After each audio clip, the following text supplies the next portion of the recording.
നമസ്കാരം. യുദ്ധം മതിയാക്കാൻ സമയമായി. അതിന് വേണ്ടത് ചെയ്യേണ്ടത് റഷ്യയാണ്. ഞങ്ങൾ അമേരിക്കയിൽ പ്രതീക്ഷ അർപ്പിക്കുന്നു എന്നുള്ളതാണ് ഈ ട്രംപ് പുടിൻ സംസാരം നടക്കുന്നതിന് മുമ്പ് സെലൻസ്കി പറഞ്ഞിട്ടുള്ള ഒരു കാര്യം. അതായത് അമേരിക്കയിൽ പ്രതീക്ഷ അർപ്പിക്കുന്നു. അമേരിക്കയുടെ കയ്യിലേക്ക് ആ ഒരു ചരട് ഇട്ടുകൊടുത്തിരിക്കുകയാണ്. ഇനി എന്ത് കാര്യം സംഭവിച്ചാലും അത് അമേരിക്കയുടെ നീക്കങ്ങൾ കൊണ്ട് നടന്നതാണ് എന്ന് വരുത്തി തീർക്കാൻ ഈ ഒരു മറുപടിയിലൂടെ സെലൻസ്കിക്ക് കഴിയുന്നുണ്ട്. പക്ഷേ ട്രംപ് അതിലും എന്താ പറയുക, വിദഗ്ധനാണ്. ഒരു അട്ടയ്ക്ക് കണ്ണ് കണ്ട മനുഷ്യനാണ് ട്രംപ് എന്നുള്ളത് നമുക്കറിയാം. അപ്പോൾ ട്രംപ് പറഞ്ഞിരിക്കുന്നത് എന്താണ്? കരാറിൻ്റെ അടുത്തെത്തിയിട്ടുണ്ട്, ഇനിയെല്ലാം സെലൻസ്കിയുടെ കയ്യിലാണ്. പുടിന് ഞാൻ 10-ൽ 10 മാർക്കും ഈ ചർച്ചയ്ക്ക് ശേഷം നൽകുകയാണ്. പുടിനും ഞാനും തമ്മിൽ വളരെ നല്ല രീതിയിൽ തന്നെ സംസാരിക്കുകയൊക്കെ ഉണ്ടായിട്ടുണ്ട്.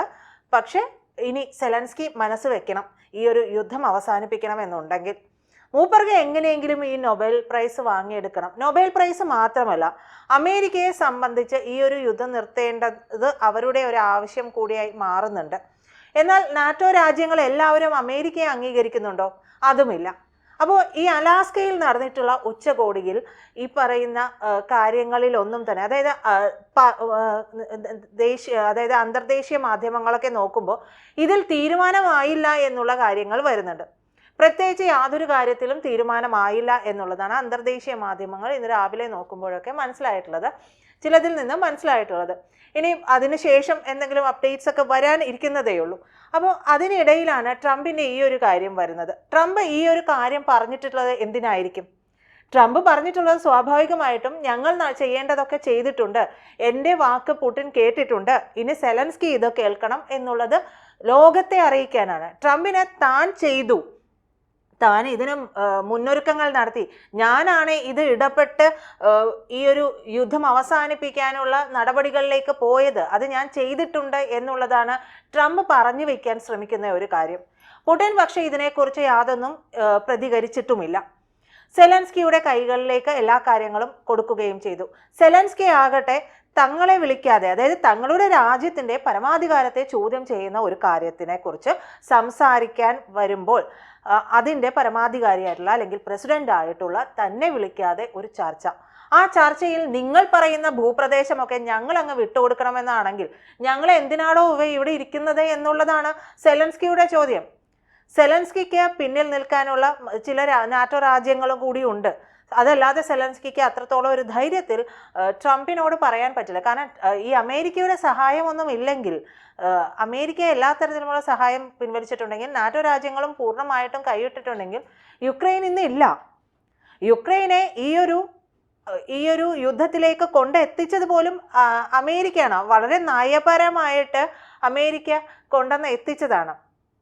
അതായത് ഒരു വാതക പൈപ്പ് ലൈനുമായി ബന്ധപ്പെട്ടിട്ടുള്ള വിഷയമാണ് ഈ ഒരു കാര്യത്തിലേക്ക് കൊണ്ടെത്തിച്ചത്. അത് നമുക്ക് മറ്റൊരു എപ്പിസോഡിൽ പറയാം, പക്ഷേ മറ്റൊരു വീഡിയോയിൽ നമുക്ക് പറയാം. ഈ ഒരു കാര്യത്തിലേക്ക് കൊണ്ടുവരാൻ വേണ്ടി ആ വാതക പൈപ്പ് ലൈൻ, റഷ്യയുമായിട്ടുള്ള ആ വാതക പൈപ്പ് ലൈനുമായി ബന്ധപ്പെട്ട വിഷയം അവിടെ ഉണ്ടായിട്ടുണ്ടെങ്കിൽ അവിടെയും ഡോളർ ഇടിയും, അവിടെയും അമേരിക്കയ്ക്ക് ഇടിവുണ്ടാകും. ഇത് ഇല്ലാതെയാക്കാൻ മറ്റൊരു കാര്യമേ ഉണ്ടായിട്ടുള്ളൂ. കാരണം അതിൽ നാറ്റോ അംഗമാക്കാനായിട്ട് ഈ പറയുന്ന യുക്രൈനെ പ്രേരിപ്പിക്കുക, നാറ്റോ അംഗമാകുക എന്നുള്ളത്, യുക്രൈൻ നാറ്റോ അംഗമാകുക എന്നുള്ളത് ഒരിക്കലും റഷ്യ സമ്മതിക്കാത്ത കാര്യമാണ്.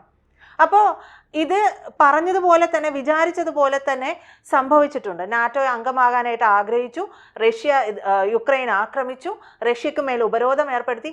എവിടെ ഒന്ന് നോക്കൂ. അപ്പോൾ ഉപരോധമൊക്കെ ഏർപ്പെടുത്തി കഴിഞ്ഞപ്പോൾ അമേരിക്ക പറഞ്ഞെടുത്ത് തന്നെ കാര്യങ്ങൾ എത്തിയില്ലേ?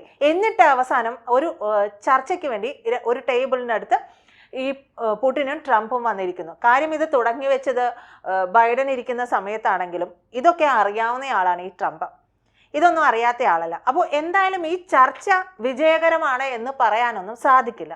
ഇനി മറ്റൊരു ചർച്ചയ്ക്ക് വകയുണ്ടോ എന്നുള്ളതാണ് ഇതിൽ നമ്മൾ ചിന്തിക്കേണ്ട ഒരു കാര്യം. മറ്റൊരു ചർച്ചയ്ക്ക് കൂടി വരികയാണെങ്കിൽ ആ ചർച്ച എവിടെ നടത്തും? ഒരുവിധപ്പെട്ട രാജ്യങ്ങളിലൊന്നും തന്നെ പുടിന് പോകാൻ കഴിയില്ല എന്നുള്ളതാണ്. പുടിന് പോകാൻ കഴിയില്ല. അതുകൊണ്ടാണ് അവർ വിട്ടുകൊടുത്ത ഭൂപ്രദേശമായിട്ടുള്ള അലാസ്കയിൽ വെച്ചിട്ട് ഈ ഒരു മീറ്റിംഗ് നടത്തിയത്. അപ്പോൾ അവിടുത്തെ ഒരു മീറ്റിംഗ് കഴിഞ്ഞു. ഇനി എവിടെ മീറ്റിംഗ് നടത്തും? ഇനി നടക്കാൻ പോകുന്ന മീറ്റിംഗ് നമുക്ക് ലഭിക്കുന്ന ചില സൂചനകൾ വെച്ച് നോക്കുകയാണെങ്കിൽ അത് ഇന്ത്യയിലായിരിക്കും. ഡൽഹിയിൽ വെച്ച് നടക്കാനുള്ള സാധ്യതകൾ ഉണ്ട് എന്ന് ചില വിദഗ്ധർ പറയുന്നുണ്ട്. അപ്പോൾ അതിൽ മോദിയുടെ ഇടപെടൽ കൂടി ഉണ്ടാകും. അതായത് ട്രംപിനേക്കാളേറെ അവിടെ മോദിക്ക് സ്വാധീനമുണ്ടാകുന്ന ഒരു സാഹചര്യത്തിലേക്ക് കാര്യങ്ങൾ എത്തും. മോദിക്കാണെങ്കിൽ ഈ 2 രാജ്യങ്ങളുടെ പ്രസിഡന്റുമാരായിട്ടും നല്ല ബന്ധമാണ്. അദ്ദേഹത്തിന് ഒരു കാര്യം നയപരമായി എങ്ങനെ ചെയ്യണമെന്നുള്ളത് നമുക്ക് നന്നായിട്ടറിയാം. അത് നമ്മൾ ഈ ഒരു 15 വർഷമായിട്ട് നമ്മൾ ഭാരതീയരെല്ലാവരും കണ്ടുകൊണ്ടിരിക്കുന്നതാണ്. നമ്മൾ ഇങ്ങനെ തന്നെയാണ്. നമുക്ക് പരസ്പരം ഈ കത്തിച്ച് എണ്ണയൊഴിച്ച് കത്തിച്ച് അത് കണ്ട് രസിക്കുന്ന ഒരു പരിപാടി അത് ഭാരതത്തെ സംബന്ധിച്ചില്ല. അതിൽ ഊന്നി തന്നെയാണ് എല്ലാം മുന്നോട്ട് പോകുന്നതും. അപ്പോൾ മോദി ഇത്രയേറെ രാജ്യങ്ങൾ സന്ദർശിച്ചിട്ടുള്ള ഒരു പ്രധാനമന്ത്രിയാണ്. എത്രയേറെ 28ഓളം പരമോന്നത സിവിലിയൻ, വിവിധ രാജ്യങ്ങളുടെ പരമോന്നത സിവിലിയൻ ബഹുമതി ലഭിച്ചിട്ടുള്ള ഒരു നേതാവാണ്. ലോകം അംഗീകരിക്കുന്ന ഒരു നേതാവാണ്. ആ ലോകം അംഗീകരിക്കുന്ന നേതാവിലേക്കുള്ള കാര്യമാണ് ഇവിടെയുള്ള ചിലർക്ക് ചൊറിച്ചിലുണ്ടാക്കുന്നത്. എന്തായാലും പക്ഷെ ആ ചൊറിച്ചിൽ സെലൻസ്കിക്കോ പുടിനോ ഇല്ല. ട്രംപ് പറഞ്ഞാൽ നടക്കാത്ത ഒരു കാര്യം ഒരു മേശക്കരികിലിരുന്നു കൊണ്ട് ഈ ലോക നേതാക്കൾക്ക് അരികിലിരുന്നു കൊണ്ട് മോദി പറഞ്ഞാൽ നടക്കാനുള്ള സാധ്യതയില്ല. സ്വാഭാവികമായും ട്രംപിന് കുരുപൊട്ടും. ട്രംപിന് കുരു പൊട്ടിക്കൊണ്ടേയിരിക്കുകയാണ്. ഒന്നുകൂടി കുരുപൊട്ടും. അടുത്ത ഉപരോധത്തിനുള്ള മാർഗം ഇപ്പോഴേ മൂപ്പര് തിരയുന്നുണ്ടാകാം. ഇതൊക്കെ ഒരു സാധ്യതകളാണ്. കാരണം പുടിന് മറ്റൊരു രാജ്യത്ത് പോകാനുള്ള ബുദ്ധിമുട്ടുകളുണ്ട്. അതായത് നമുക്കറിയാം അദ്ദേഹത്തെ യുദ്ധ കുറ്റവാളിയായിട്ടൊക്കെ കാണുന്ന കാര്യങ്ങളൊക്കെ അറിയാം. അപ്പോൾ അത്തരത്തിൽ അദ്ദേഹത്തിന് മറ്റ് രാജ്യങ്ങൾ പോകാൻ ബുദ്ധിമുട്ടുള്ളത് കൊണ്ട് തന്നെ 2 രാജ്യങ്ങൾക്കും വിശ്വാസ്യതയുള്ള ഒരു രാജ്യം, വിശ്വാസ്യതയുള്ള ഒരു നേതാവ് ഇടപെട്ടിട്ടുണ്ടെങ്കിൽ പരിഹാരം ഉണ്ടാകും.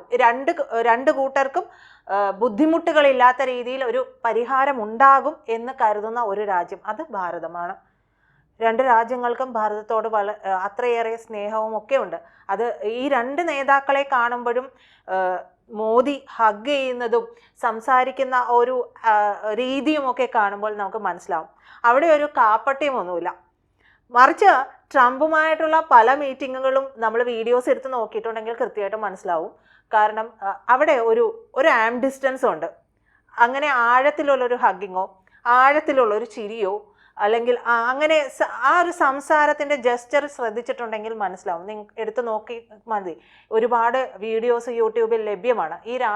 ഈ മോദി ഈ പറയുന്ന രാജ്യങ്ങളിലെ നേതാക്കളുമായിട്ടുള്ള സംസാരത്തിൻ്റെ രീതിയൊക്കെ ഒന്ന് നോക്കിക്കഴിഞ്ഞിട്ടുണ്ടെങ്കിൽ മനസ്സിലാവും. അപ്പോൾ ട്രംപിനേക്കാൾ കൂടുതൽ അവിടെ സാധ്യത വരുന്നത് മോദിക്കാണ്. അപ്പോൾ വരുന്ന രീതിയിലേക്ക്, അതായത് സെലൻസ്കി ട്രംപ് പറഞ്ഞെടുത്ത് നിന്നില്ലെങ്കിൽ അടുത്തൊരു മീറ്റിംഗ് കൂടി വരാൻ സാധ്യതകളുണ്ട്.